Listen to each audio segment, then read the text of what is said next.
This is a Sandy Boy Productions podcast. Hey, friends, welcome to I'll Have Another podcast with Lindsay Hine. I'm your host, Lindsay. Thank you for joining us. 1 week until Christmas. I hope you're having a happy holiday. And I don't know about you, but I'm about to take a week off. I think a full week. And I hope that you're able to do that as well. If you're a healthcare worker or somebody that has a job like that and you're not able to do that, we'll be thinking about you. And thank you for all of your hard work when the rest of us get to take some time off. We appreciate you. Today, Sinclaire Johnson is on the podcast, and she just had herself a day at the Merrie Mile in Honolulu. She won the race, ran a 4:21 road mile, and set a new American record. This is not a brand new thing for her. She has set American records in the past. She set the American record on the track in the mile in 4:16:32 recently-ish.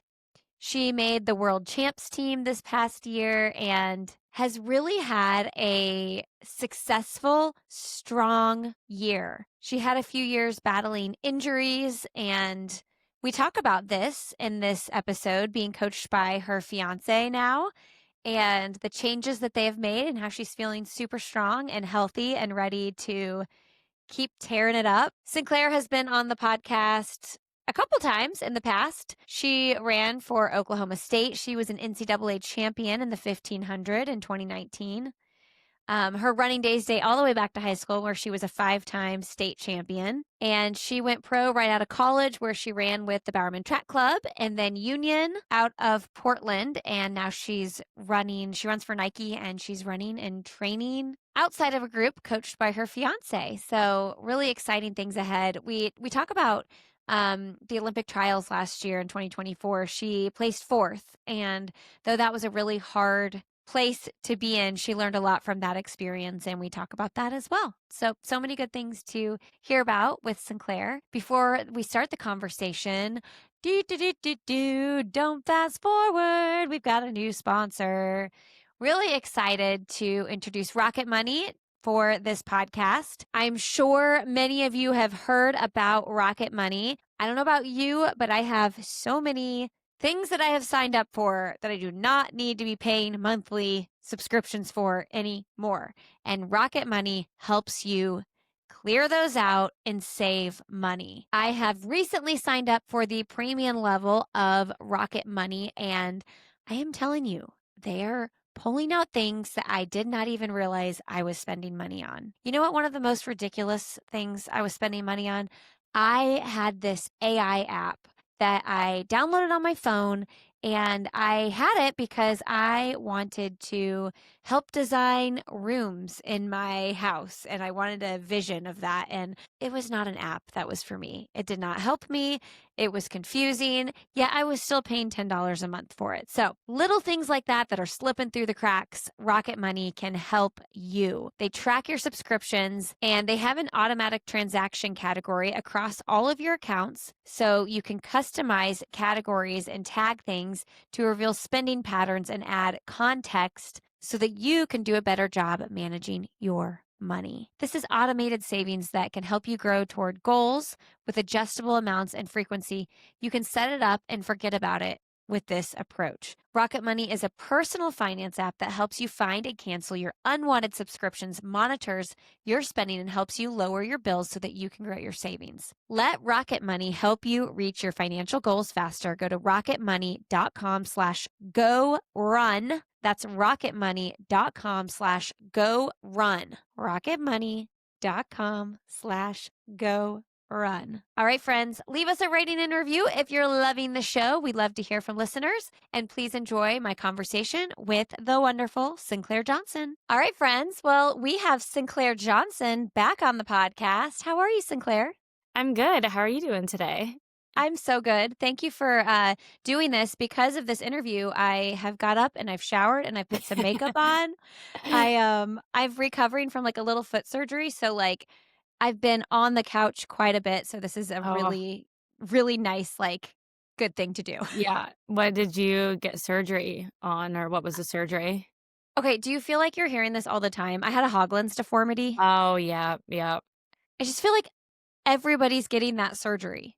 Yeah, it's kinda crazy. I feel like the first I heard about it was Vanessa Frazier back in oh my gosh, I don't even remember when that was, like, 2020 or Yeah. 2021? Or yeah, I think it was 2020. And that was the first I had ever heard about Haglunds, and since then, it's been kind of affecting, yeah, a lot of people. I don't know if it's the new, like, footwear or Yeah. it just seems like there's been kind of this, like, correlation between super shoes and Haglunds, which is definitely interesting. That is so interesting. It's not Mhm. the reason I got it because I've never worn super shoes, but Okay. I think it's just all the years, but of like running and I'm glad I caught it when I did though because I did it when I did because I think long term it was really going to affect my Achilles and what I really wanted to avoid was an Achilles surgery because that is like such a more intense surgery. Totally. Yeah. Well, congratulations on the win in Hawaii and setting the American record in the road mile. Thank you. Yeah, that was a fun weekend and definitely a bit of a surprise too. So it was, yeah, it was good. Why was it a surprise? I just was, I mean, we've been just doing fall training, just classic base training. So I feel like you kind of don't really know what your fitness is at. And I kind of thought I was in 425 shape.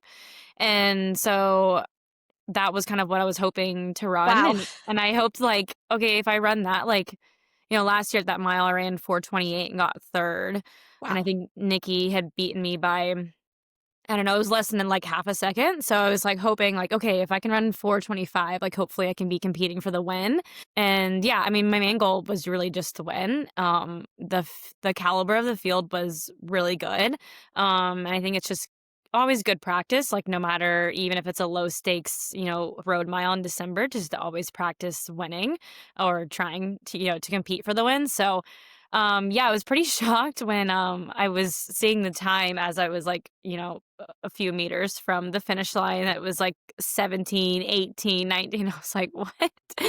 So, because there's no clocks on the course, Ah, and there's no one yelling out splits, like, you're just running blind, and they do have, a marker every quarter mile, and then they had, like, 200 meters to go. But besides that, like, I had no idea how fast I whoa. was running. And we had a pacer, and the pacer was supposed to go out in 2:13, I think, around. But I don't even know if we ran that. Like, I have no idea what we came through in half a mile, so it was, yeah, just running blind for a lot of it, but, yeah, so I was pleasantly surprised. I mean, that's huge. 421 and you thought you were going to run 425. Yeah. Why do you think it was so fast this year? I think I don't know. I think I don't know if the mile has one ever gone out that fast.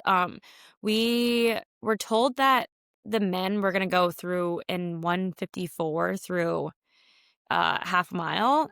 So that's like, on 350 or faster pace, which given this format of the race, they're chasing us and we had a Mm, 31-second head start. So I was kind of thinking, well, if they're going out that hard, like we have to at least commit to 213 because, the equivalent is like they would be beating us at the end, even if we were to maintain 213. So I was like, we have to at least commit to the pace. So yeah, I honestly don't really know. I think like I think for me personally, I'm just so much stronger of an athlete this fall compared to last fall. And mm. I really just trusted my strength. And I was like, yeah, it's going to feel really uncomfortable, but I feel like I'll be able to hang on. But I think I actually like closed harder the second 800 than I did the first. So that was a little bit of a surprise. But um, yeah, I think for me personally, I'm just like way stronger than I am this time of the year than I probably have ever been. Do you like it when they have those like equalizers and the guys are chasing? It's kind of fun. I think it takes like the pressure off the race. I think it just is, I mean, the race is at 8 a.m. Like it's That's not, early for a track girl. it's really early for a track girl. Yep. I mean, we're warming up at, 6 whatever. It's pitch black. It's definitely not conducive to being a fast mile. So I think times are kind of out the door, but, I also think that, yeah, with the nature of the men trying to chase us, it kind of creates this second element of it just creates like a more fun element and kind of creates an element of just like we're just running out here and we're just running away from the boys, which kind of makes it feel like really pure and feels like back to like elementary school almost. Yes. Um, but and also with the nature of the race, there's a turn like it's a hairpin turn at half a mile. I heard about that. That Yeah, seems wild to it's me. pretty crazy. It's literally an 180-degree turn. But that also makes it cool too because then you can see the guys, I guess, coming Oh. and you're passing them going the opposite direction. So, yeah, that's always like fun to see them kind of in a pack like coming down and you're like, "Oh no, we got to go." Is it bad that I, like, would always want the woman to win the No, equalizer? not at all. I'm like, "That's so much more fun." I love that storyline so much more. Um, Yeah. well, this isn't the first time you've set an American record, but what does it mean to you to set another American record? Yeah, it's I mean, it's really special. I think, we work really really hard to have moments like these and sometimes they're like very few and far between. So, I'm always very grateful for having accomplished something like this and kind of like setting myself in the history books amongst like some other really really good women. So yeah, it was pretty special too because I think like I was saying, I this was not my goal at all. Like I didn't even really know what the American record was going in. So it was kind of just a nice cherry on top and I think in this new situation I'm in with, my fiance coaching me now, I think stuff like this and times like these just make are just a lot sweeter because we're doing this Oh. together and yeah, it was just like a really cool moment for the both of us. Oh, I bet. Yeah. Yeah. So you said you're way stronger now than you were last year at this time. We know you have a new coach. You're being coached by your fiance. What is his name again? Craig. Craig. Okay. Yeah. I have his Instagram handle, Yeah, Pace pace. Pirate. But I was like, but what's his name? Yeah. First of all, when did you start working with him exactly? He took over my training full time in, I guess, the start of last fall, so, September. Mhm. Okay. So he coached you to make the world champs team Yes. this Yeah, last yeah. summer. So we've been Okay. together for well, he's been my coach for Yeah. yeah, I'm like, we've been together for longer than that, but Forever. yeah, but he's been my coach since, yeah, September of 2024. And so when you say you're in a much stronger place now, like what was going on that you weren't in the place you're in now last year? Yeah, I mean, I think it really just boils down to, um, I've had like injuries, like big injuries, every single year, Mm. practically since my pro career started in 2020. Um, like bone injuries that take me out for a long time, and um, so I think this was the first year, this past year, where I didn't have a bone injury at all, and I was able to run a full indoor season, full outdoor season, have a full year of consistent training and racing, and I think that's kind of like one of those like unsexy things about distance running is like the consistency and just putting in the days and days and days. And I think, it just compounds over time. And so that really is why this fall has been even, light years different from last fall. Just yeah, having months of healthy racing and training under my belt. And I think that's why I'm really excited for this upcoming year because I've kind of never been in this spot. I'm usually like crawling my way back to Mm. fitness. So I've never been in a spot where I'm kind of starting at a place where I kind of ended the year. So I'm really excited to build off of that. Yeah. How do you manage this like mental side of things? Like not being scared about Mhm. getting another injury and like pushing your limits, but also knowing like, okay, I got to walk this line because like I don't want to be out for 6 months. Yeah, I mean, I think it's still a battle that I'll probably have within my head for a while. Maybe until I've had like a few years of healthy running, but yeah, I feel like it's one of those things where you're scared to push a little bit or scared to run through maybe like some soreness because, in the past it's turned into a major injury. But I do trust so much of what we're doing now. And I think the way we approach training is keeping my health first. And I think, you know, it's a really valuable thing to have someone who coaches you be Mm. with you 24/7 and live with you, so he kind of can read my energy and read how I'm feeling, and we can make adjustments on the fly like that really easily. So yeah, it's really just kind of like I felt like after 2024 happened, I felt like my body just wasn't capable of training the way that it needed to be at this level, and that was like a pretty defeating feeling. So it was like I don't even know if I'll ever be able to Mm. train to be able to compete and race at this level. But I feel like I've worked so hard on trying to reframe that mindset, and I feel like through working with him last year, it's like, no, that's actually not true. I just needed to figure out the way to train my body that is, healthy and sustainable. And we just hadn't figured it out yet. So, yeah, it's a lot of like reframing mindset and not trying to X plus Y doesn't always equal, a bone injury. So, yeah, it's been a fun journey I guess with him this past year. All right, all right, all right. Listen up. You need to get a Lagoon pillow. This is going to maximize your sleep and recovery. I spent years looking for a good pillow and I didn't land on anything great until I found Lagoon. You fall asleep faster, you get more deep and REM sleep, you wake up pain free, no neck and shoulder aches, you stay cool all night, no overheating. And this is just a straight up upgrade for your sleep game. And we all know as runners that there is nothing more important than getting good sleep. Sacrifice a few miles for a few extra hours of sleep a week and you will perform better. I'll tell you that. The Otter Cooling and Supportive Versatile Pillow. I mean, it's just amazing. You can go on their website and take a 2-minute sleep quiz to find out what your perfect match is.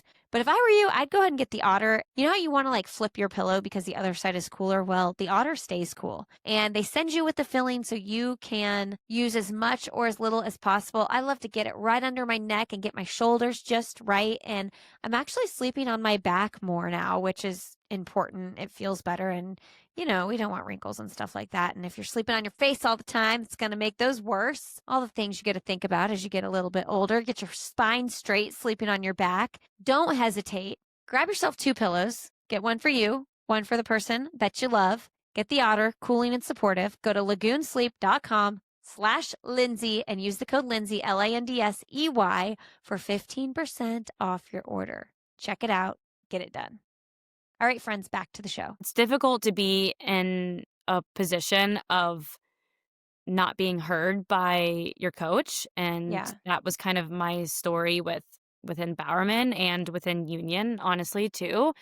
And yeah, I think us athletes come from, I mean, we're so hyper aware of our bodies, and we've all had our own path to get to where we are today. And I think usually your own intuition and your own feeling is probably not wrong. And Mm. so yeah, it's kind of been a pattern when I was on Bowerman, but then also on Union too, of just like the athlete not being fully heard. And it's really frustrating because yeah, like I said, it's led me to a lot of injuries. I know I've had other teammates that have had a lot of frustrating injuries that could have been avoided. So, yeah, it's one of those things where I really feel like now I'm in a position where I'm in the driver's seat of my career, which is how it should be, and I'm the one not calling the shots, but I'm the one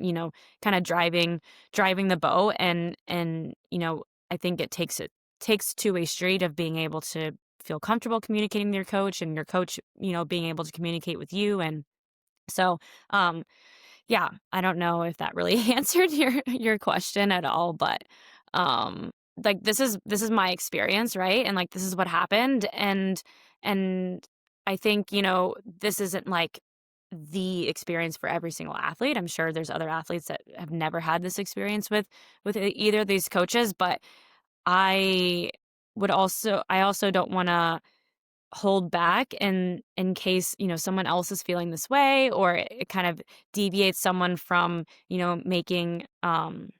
making a move that they should do, but they don't. And, I had really good sounding boards around me, like Emily Infeld when I was, in Bowerman, and I like want to be that for other Mm. athletes. And not just on Bowerman or Union, like, I know this happens with a plethora of training groups, and so, yeah, I just think that we should all, help each other, support each other, and, we're kind of all in this together, so, if I can even offer, like, one little sentence to make someone kind of make an uncomfortable change that is gonna be for the better, like, I'm here to do it. Wow. Yeah, I think about this a lot. And like with professional runners, especially when you're young, fresh out of college. I mean, I think the first time I interviewed you, you had just graduated college. Yeah. You'd just signed with Bowerman. I remember talking about it. Your boyfriend, you guys had just moved and he Yeah. was he was still running like semi-pro. And Mhm. um, you're just in this, like, really, even if you don't realize it, like, a vulnerable state because, like, life transition. You're doing Mhm. something new. You're going all in on the running thing, and it's like, how do you, how do you help these young women and men decide, like, "Oh, this is the program for me," because none of that was a waste to you, but I'm sure Mm-mm. if you could take some of that heartache and injury back and not have to go through it, you would. Totally. Yeah, and I think like you said, like, none of it was a waste. I think I learned really valuable lessons. Obviously, I learned them the hard way, and I would have hoped that maybe I could have not had several bone injuries to, like, learn some hard lessons, but, I mean, I'm kind of like, it is what it is, and I don't regret any of my decisions that I made. Like, I made great teammates on Bowerman or friends, and also great friends on Union. And those are things that I may never have had if I didn't make those decisions. And I also learned a lot about my body and training and what I can handle and what I can't. And so yeah, it's all like a process and it's all a journey. But at the same time, I think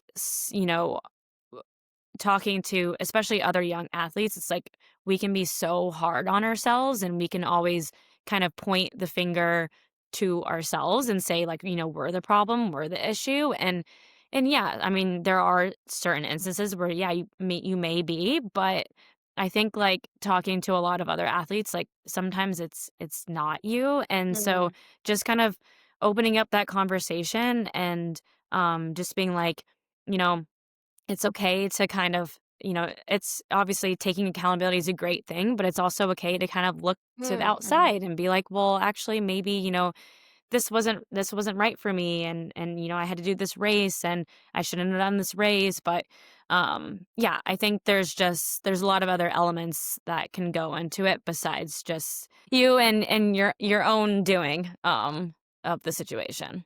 Okay, say we're talking to 21-year-old, just graduated, maybe has won an NCAA title and is like, or maybe hasn't, but is like definitely teed up to go pro. What would you say are important things they should look for in a team and a coach? That's a great question. I think your happiness outside of running is what's going to keep you happy, healthy, and enjoying running on the track. So off the track, you got to make sure that you feel supported, loved, you're in a good place to be able to perform on the track because they go hand in hand.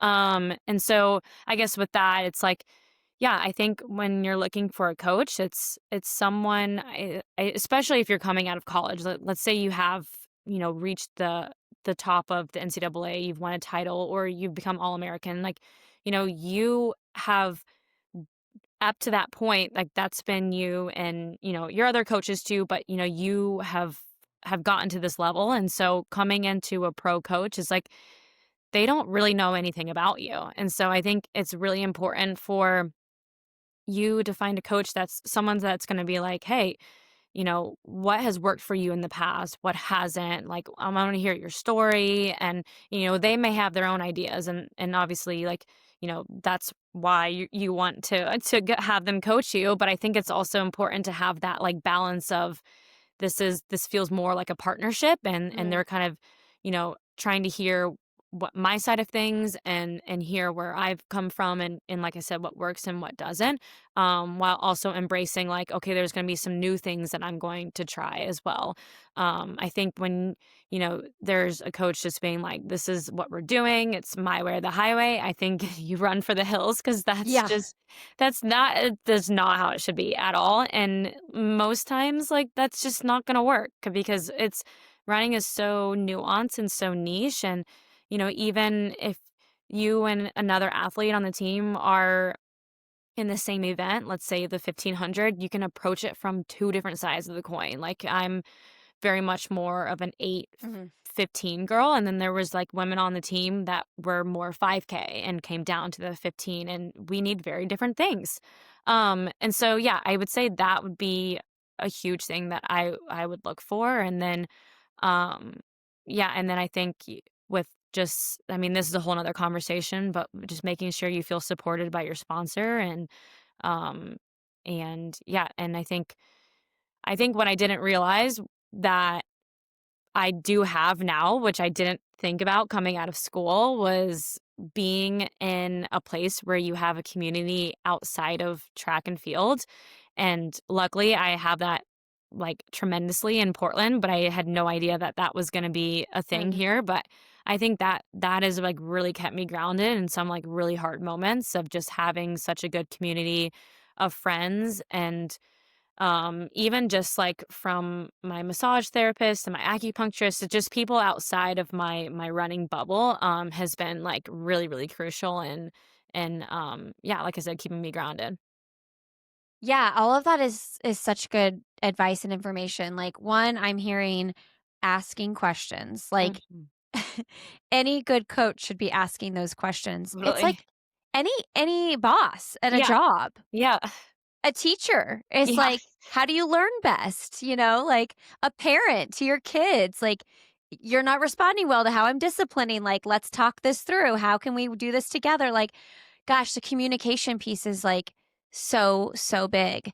And I'm also hearing like the community side of things so strong. Like, I think about that all the time with this industry that I work in. It's like, I love all the people in the industry that I get to be friends with and work with, but at the end of the day, like, the people that live in my neighborhood who know nothing about the sport or Yeah. podcasting or anything that I do, like, those are the people that I'm like living everyday life with. And so, Totally. like, Yeah. you got to have both, really. Yeah. You really do. It's just about having this balance in your life of, I think, especially with running. But I mean, I see this happen with some of my friends who just have, normal 9 to 5 jobs too. It's like when you go all in on one thing and you're only live, breathe, sleep, whatever you're doing, it is like all consuming. It's just not sustainable. And you really need, yeah, like I said, you really need that balance, and you need these kind of communities in place where you can feel like you can go relax and be yourself and kind of get your mind off of your work or your job, or whatever you're doing. So yeah, like I said, that was something that I had no idea as a 21-year-old making this decision that that was going to be important to me. But yeah, I feel very lucky that I landed in a place like Mm. Portland where I have that. But if someone could tell me that as I was coming out of school, like, if I could tell my younger self that, I'd be like, make sure you're in a place where you feel like you can thrive outside of being an athlete. Yeah, no, that's so good. So you've been working with your fiance for a while now, but like, Mhm. when did you start thinking like we're gonna make this transition? Like, was he already kind of like having good like pointers and stuff like that in your training? Yeah, I mean, so we've been together since 2017. So So we've like been sophomore together. in college? I was freshman year. Yeah. Okay. So it'll be, yeah, almost 9 years in Wow. February. Yeah. So he has always kind of been, and he was I mean, still is a really good runner himself. And Yeah. I think he's always been just the good voice of reason on my shoulder. And just like throughout even my college career. And then, yeah, especially as my pro career, just kind of been like, hey, like, I think that might not be a good idea, or Yeah. like, like things like that. And so, and I think the voice is just, I think he's been very good at, letting me figure things out on my own, and especially when it came to signing a pro contract and being in those groups, and but then also, being here just to support me as my partner. And so yeah, I think the voice became a little bit louder every time that I got an injury, and he's like, we can't keep doing this.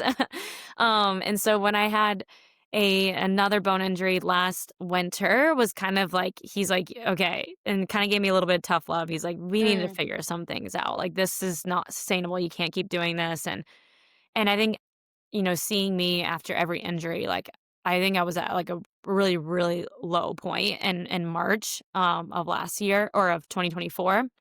And so I think he was like, "Listen, I have," and he's experimented a lot with himself and training and stuff, and he's like, "Listen, I think," and he kinda came up to me and kind of gave me an idea of what he thinks that I should do, like just little training tweaks, and I took those tweaks back to Pete, and luckily he was, like, really receptive to it. And so Craig was kind of my sounding board with training, and Pete was still writing my training, but a lot of times I would go to Craig and be like, "Hey, what do you think I should do this week?" And I would kind of bring that to Craig. So it started, and I would say, like, coming back from my injury in March. And I had, I don't know, by the time I was like fully training, I had, I think, 11 weeks to get ready for the trials. And Wow. I was able to run 3:56. And so I was like, Amazing. okay, maybe, this is something that is going to work for me. And we had very little time, and I was able to be as ready as I could be, especially with the nature of how crazy fast that race was too. Oh my Um, gosh. It's yeah, wild. yeah. So I think that race especially gave me confidence that this was going to be something that is going to work really well for me. And then, yeah, in the summer, Nike made a lot of changes with Union, and decided to split ways with Pete. Slash Pete moved to Boulder, and so all of these things happened, and so it kind of forced my hand at making this decision of having Craig coach me full time. I think that was something that, if we say now, I think that was something that was like inevitably going to happen. I think it was just a matter of time and when I felt ready. And yeah, I'm definitely happy that I made that decision. And so, yeah, it's been great. Yeah, the 4th place finish at the Olympic trials, 3:56, which Yeah. everybody was just, like, mind blown by those times. Yeah. It's interesting to hear you say, like, obviously that was 4th place is, like, always it's the most heartbreaking place to Tough. finish because you're right Yeah. there. Yeah. But hearing you also say, like, it gave you confidence. It's always interesting to hear, like, when a heartbreaking moment actually is a positive thing at the same time. Can you Yeah. talk more about that? Yeah. It's so interesting now because I think, initially, after, if you would have like talked to me, I mean, I was really, really upset, obviously. And I had kind of no perspective at the time. Um, I was more so just confused. I was like, how did I just run 3:56 and not make the team? Like, I just couldn't really understand that for a long, long time. Yeah. Um, but yeah, but I think, after, uh I didn't run the rest of the summer. I unfortunately tore my calf, and so I had a lot of In time to, that race? yeah. So Wow. yeah, and so I had a lot of time to reflect, and I was just like, came away with so much positive from it because, yes, I ran 3:56 and got 4th, but it made, like I was saying earlier, it made me more confident in that, you know, I had 11 weeks to get ready for this race. I had, honestly, staying on the start line, if someone had known what my buildup had looked like, they'd be like, "You have no business making the team," especially when you have Nikki at their best, you have Ellie at her best, you have Emily Mackay at her best, and you don't know who else is gonna come. Like, the Olympic trials, just people come out of the woodworks for. So, Yes. yeah, I had honestly no business making that team, but I had full belief on the start line that I was going to, and I raced like that, and of course it didn't happen, but, I think now, like, looking back on it, it's like I was able to get myself to a position of even competing for the team with this new training, setup that I had, and I think it also made me make a decision to leave Pete and to start working with Craig because of that. So I honestly have nothing but positives to take away from that race because it led me to, yeah, exactly where I'm at right now. So then, yeah, and then this summer you made the world champs team, Yeah, made it to the final, and I know it was a disappointing final for you, but it feels like looking in and like hearing you talk about this that like I mean, at the end of the day, this year has just been a huge success. totally. Yeah, and I think the same thing, like, I was really disappointed with my finals performance, um, but I also think that there was so much progress and so much good that came out of last year, and, there were a couple races, like, including going into world champs that, we just did a little bit too much, and I think we learned some Yeah. really valuable lessons through that, and, I think, I was still able to have this very successful year while also still being like, "Oh, we could have done this differently, we could have done this differently," which is, like, a pretty awesome place to be at, and so I think, yeah, this year as a whole was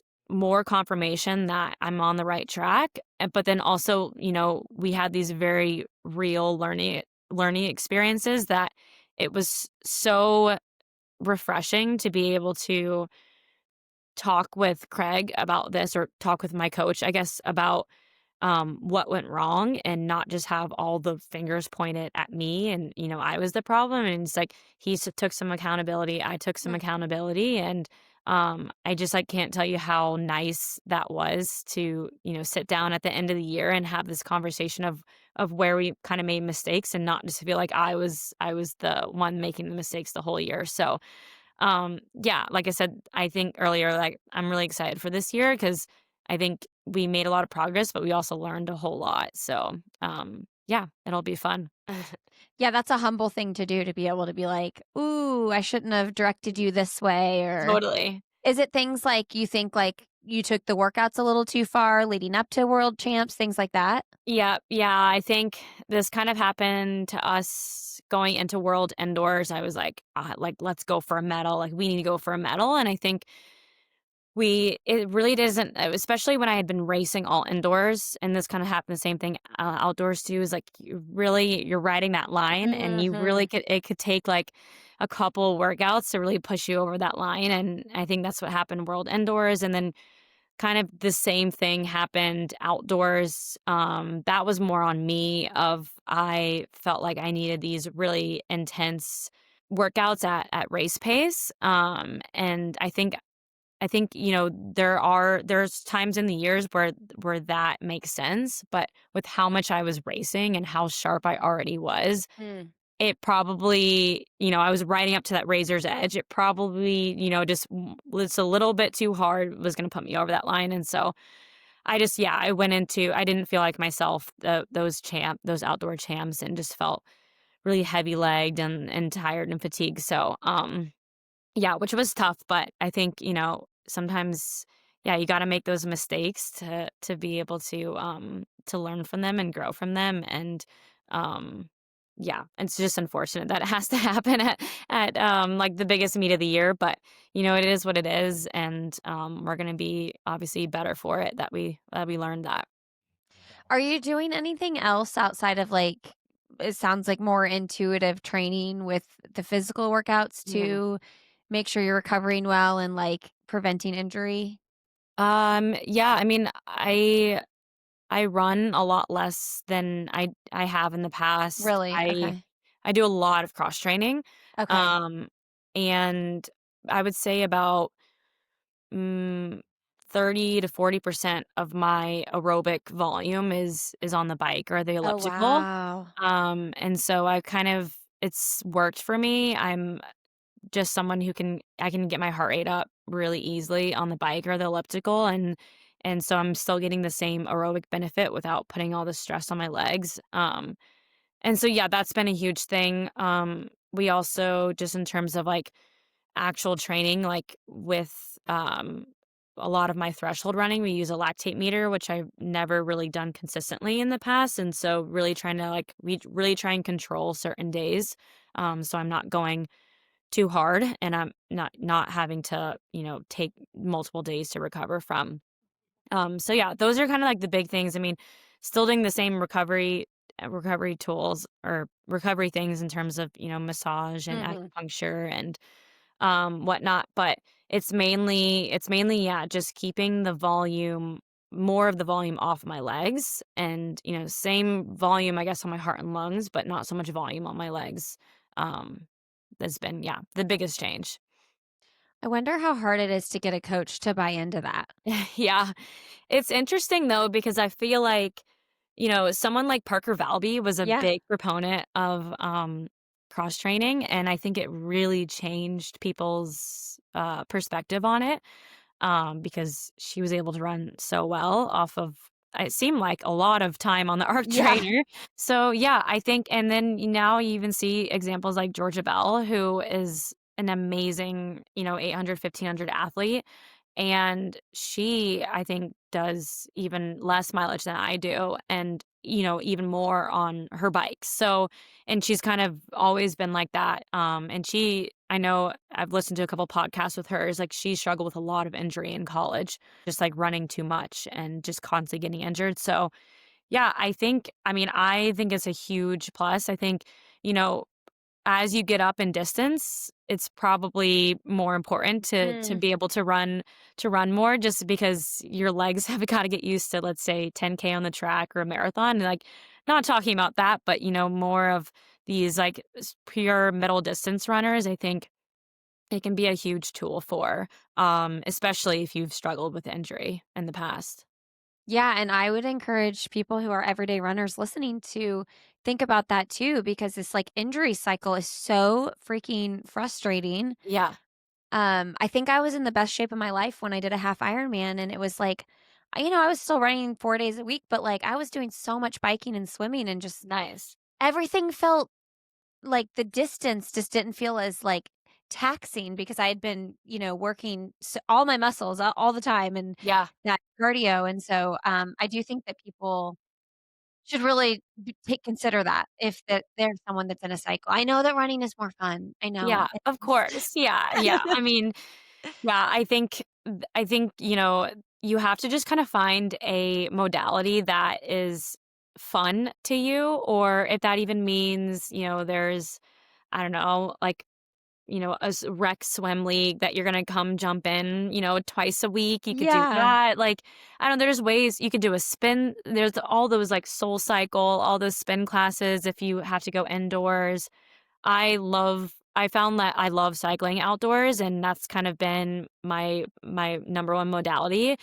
I have gone into a couple little, like, falls, so I'm trying to spend more time indoors, just especially when I'm racing, it's just not worth the risk, but, yeah, I mean, when it's nice out and, not wet out here in Portland, then I, like, try to ride outside on my bike, but, yeah, I think it's really just about finding what's exciting to you, what's fun to you, and, um, not making it, like, feel like such a chore. Obviously, running is definitely more fun. But if you're spending so much time running that you get injured and then you can't run, so then you're all the time in the pool or the bike, then it's like, oh, I wish I just, Mm.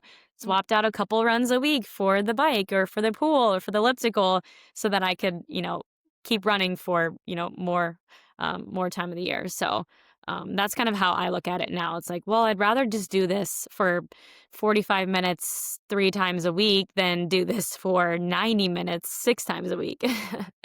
When you bike outside, do you bike with somebody? And then like how Yeah, far do you go? usually Craig. So it's Okay. nice because, he kind of, like, the thing with cycling, which is so awesome, is when you're cycling behind someone, it, like, can feel so much easier. Uh-huh. And so it's kind of perfect the way we do it. So he'll lead me and so he'll Okay. pull me and I can get my heart rate up to 140s to 150s, which is kind of like my easy run heart rate, but it doesn't feel so hard on my legs. And so that's kind of this. And then he can also get his heart rate up too. So he's getting a workout because he's obviously leading. But yeah, usually when we're outside, we usually do like an hour. Okay. We have a nice bike path that's like a mile from or a couple miles from our house that is no cars, which is nice. And usually, we're going at 3, 4 o'clock where people are still working. So it's usually pretty quiet too, which is nice. Yeah, that is nice because my biggest fear with biking is getting hit by a car. Yeah, So yeah, the cars, scary. yeah. I don't love the cycling on the roads. I really honestly don't do that very much. Um, so yeah, it's nice to have this bike path that goes like 20 miles just close from our house. That's no cars. Hey, friends, looking for an amazing electrolyte drink to cure all of your hydration needs? Check out Cure Hydration. The cool thing about Cure right now is they are now FSA and HSA eligible, so you can refill your stash with pre-tax dollars. Advanced hydration, plant-based, no sugar added, non-GMO, vegan formula, gluten-free, female founded. Can't get any better. My favorite flavor is the watermelon. I also love the lime. To me, these are refreshing, like summertime feel flavors. And the fact that they do not add sugar to their mixes, I love so much. These are doctor approved, and their base is coconut water powder. They use monk fruit extract, beet powder, lemon juice powder, organic stevia extract, pink Himalayan salt. And I'm going to tell you what, I do drink plain water. I'm drinking plain water right now. But it is so much more exciting to drink a tasty electrolyte drink. They also have kids packs.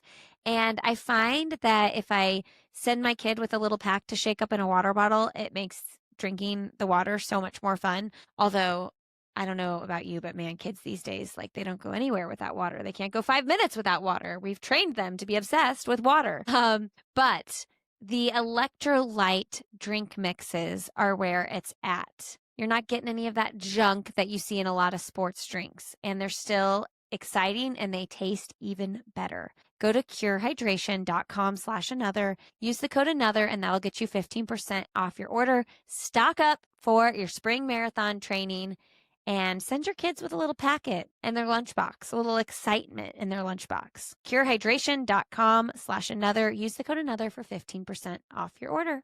All right, friends, back to the show. So what are you looking forward to in like indoor track season and just 2026 in general? Yeah, so I'm gonna have a full indoor season. Hopefully, I'm gonna run New Balance Boston, Millrose. I'll run also at this Asics or Sound Running is putting on a new meet Oh, in cool. Raleigh, actually, or not Raleigh, sorry, and it's at Wake Forest, so it's North Carolina, but it's Oh, not that's close. That's like an not hour and a half. Raleigh. Yeah, I don't know why I At said Raleigh. Winston-Salem? Yeah, Oh, in Winston-Salem. Yeah, okay, yeah. yeah. Oh, Yeah, so that's close. the JDL, Fast Track, which used to be, like, Okay. a 200-meter flat track, Okay. they just put in a brand new track, that's, like, Indoors? indoors. Yeah, it's 200 meters, it's mondo, it's banked, and, so they're trying to make that, like, a bigger meet. So I'll race there, and then US Indoors, which will be back at Staten Island, and then hopefully make the world team in Poland. So yeah, I mean, I feel like after this road mile, I was like, okay, like I'm ready to do some big things indoors. So I'm really looking forward to that. And then 2026 is my first off year as a pro. Oh, Um, wow. I know that there's a world indoor team, but yeah, no outdoor team, which I'm actually really looking forward to. More so because we don't, especially as an American, you don't have to USA's doesn't mean anything this year. I think, I'll still do outdoor USA's, but I don't have to peak for outdoor USA's. Mm. There's no stress around behind it. It's gonna feel like what these other countries feel like when they just get selected to be, on a team and they don't have to like be completely ready for their national championship. So, yeah, I mean, my definitely my goal is to make that world ultimate championships, which means I have to be ranked top 12, I think, in the world. But yeah, it's gonna be nice to just not have to do a build up to USA's and then come down and then try to build up again to ultimate champs. So I'm just really looking forward to kind of targeting some Diamond League races and being able to just um yeah, kind of have a more fluid approach to the season without having to, keep in mind USA's, because that's always in the back of our mind every single year is like, we have to be ready for this day. So you have to sacrifice being ready for maybe another race before or after that. So yeah. The ultimate Yeah. champs. Explain a little bit. Yeah. So this is the first year that they're having it. Okay, so this makes sense, and I'm a little bit confused maybe? Yeah, yeah. Very Okay. yeah, yeah, yeah. Honestly, I'm still a little bit confused, but, Okay, I feel better. hopefully I can, like, explain it to you a little bit. But, it's yeah, so it's the first year that they're doing it. They're hosting it in Budapest this year. And it's basically just it's a 3-day meet, and it's just, like, I don't even think the 1,500 has rounds. I think it's a straight final. And Wow. so what they're doing is, I believe in every event up to maybe the 15, I think they're taking 16 top ranks. So there's like the world ranking system based off of certain races you do in the year and how much points you get off of that. So they're taking just top 16, and those events will have prelims and finals, I assume. But then from I think they're not having a 3K steeplechase, which has been a big point Oh, of like talk, which is a little sad. And I don't believe they have a 10K, but you could okay. correct me if I'm wrong. But and then so I guess in the 15 and the 5 they'll take 12 the top ranked athletes, and it's just a straight final. So it's literally just like 3 days action packed in Budapest, you know, the best athletes in the world. So it's kind of like a Diamond League final, I guess you Yeah, could call it. So yeah, that's kind of the format of it. I'm and excited to you're kind of ranking sorry, go ahead. right now I'm 10th. So I got And to you gotta be keep top 12. top 12, yeah. So I got to keep my ranking. Hopefully I can climb a little bit higher this indoor season. Okay, and for those that might not know, including Yes. myself, I know there's, like, a point system, like, because there Yeah. was this whole thing with Sir Walter here, like, there was another race close by that was a 15 instead of a mile, and a bunch of athletes decided to do that instead of the mile because they got m better world ranking points. Yeah. Like, how are you moving up? Like, how would you move up? Yeah, so, again, correct you can Google this, and if I'm wrong because or someone can come at me in the comments because I think I know, but I don't. Okay. This is I think why us Americans don't really know much about it is because it doesn't really matter for us, because at the trials, you have to be top 3, and Yeah. you kind of have to have the standard. Uh-huh. And that's that. Like, so there's other countries where, they get top 2 or top 3 or whatever, but they don't have the standard, but they get on off world rankings or yada, yada, yada. So in America, it's just like you obviously have to have the standard because there's going to be 6 other people in the field that have it, and you got to get top 3. So that's why we don't really know much about it because we've never had to really deal with it. But so I'm pretty sure it's basically it's a score you're given off of your top 5 performances. And so Okay. your performance is given a score based on the level of the meet. So, like, for example, a Diamond League race is going to be gold. And that's usually based on a number of things, but it's usually the amount of prize money that's available at the meet. So it's based on the level of competition, and then it's based on your placing in the race. So what you finish first, second, third, fourth, fifth, and how fast you run too. So it's very interesting because there's certain meets of the year, like I know even cross country races last year were, really high scoring for 10K like points, or some athletes will go do, this, random meet in Bermuda, like or the athletes that did NACAC Mm. last year, if you win there and run a certain time, you get a ton of points. And so yeah, every meet is given a certain number of points, I guess.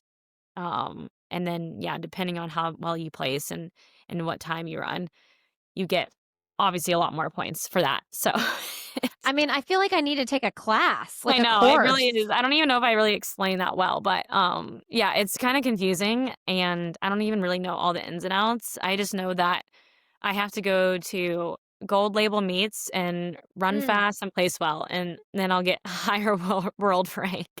Oh my gosh. Yeah, I was just thinking as you were explaining it, I was like, we should record a relay episode where we just like do a total deep dive on like Yeah, all of these different things because it is kind of confusing, but it makes so much sense that we don't pay as much attention for yeah, those reasons. yeah, That because makes it really just doesn't matter to us, and it's like one of these things that I think world athletics is trying to put more emphasis on just because they mm, want the head-to-head matches, like, they yeah. want athletes to have to go to the same meet, and because there's a lot of, incentive to, perform well there and get a lot of points, and so I think, that's kind of their idea in around this and why they take, a certain number of athletes to qualify for a championship based off standard, and then there's a certain amount that qualify off world ranking. And so they're trying to put more emphasis on the world ranking, hence why that's the only thing that matters for the ultimate champs.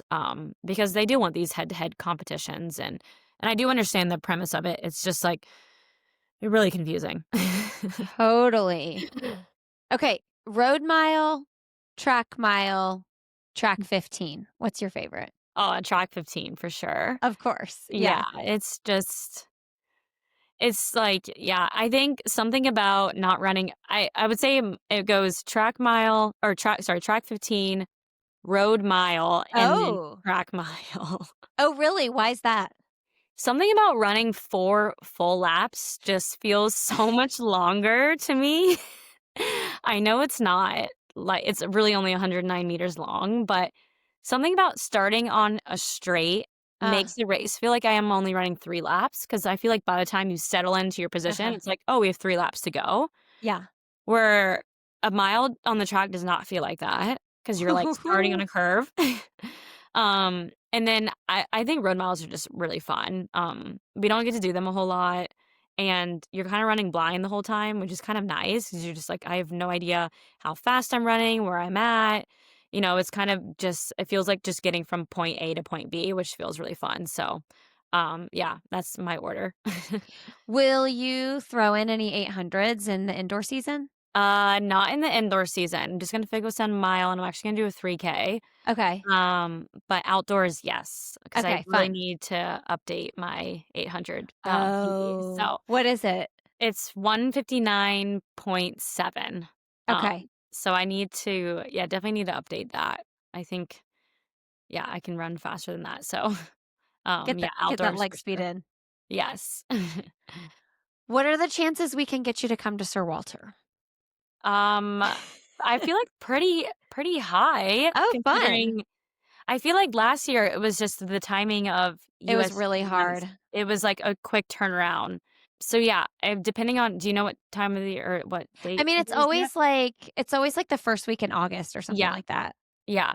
Yeah, I mean, definitely it's higher now this year Yeah. with US champs being kind of just another meet. So, yeah. Yeah, that was weird last year because it was like, well, who's gonna come if they make the team, if they don't make the team, and Yeah. you kinda get, like, last-minute entries because of that, You know, or yeah. people that pull out, so, okay, this might be a really fun year, like, a really stacked field then for Sir Yeah. No, Walter. I think it could be. I think you're going to see especially I think just people are gonna be racing more this year, which I think it will be really exciting because it's kind of one of those things where you can and you don't have to, you know, I don't know, prioritize like I said, prioritize USAs and not try and race a certain amount of times before, after, or close up to. So I think this will be a fun year for track fans because I think you'll get to see a lot more of us running all over. So it'll be fun. Okay, well, we'll wrap here with some things that are bringing you joy outside of running. I have seen that you are enjoying cooking quite a bit on your Yes. Instagram. That's so fun. Yep.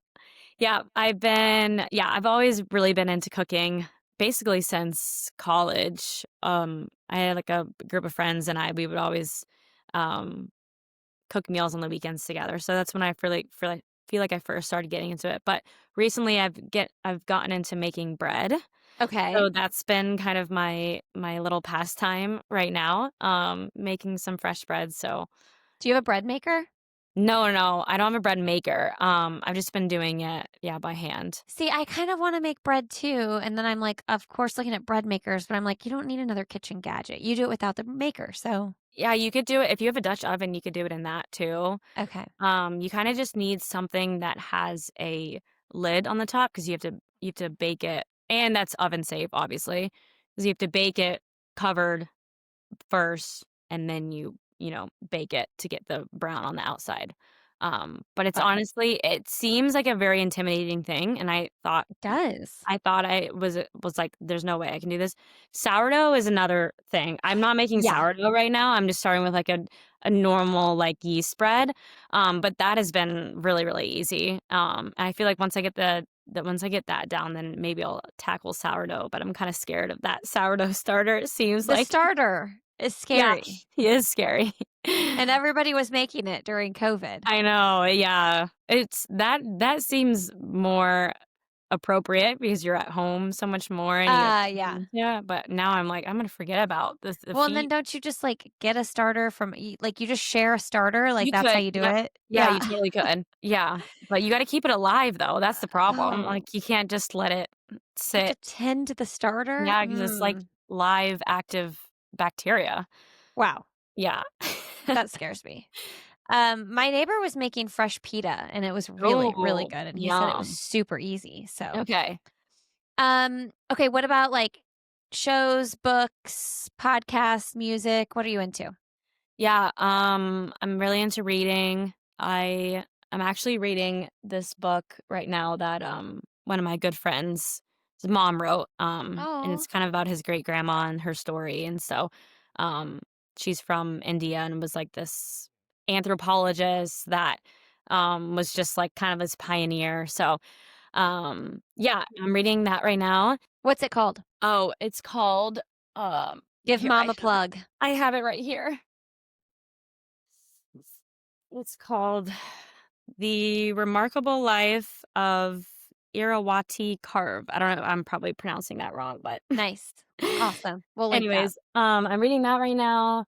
Other than that, shows, oh my gosh, you're gonna laugh at me. I am a huge Secret Lives of Mormon Oh, Wives. you are? Yeah, I've never watched it. don't. It's really Really? bad.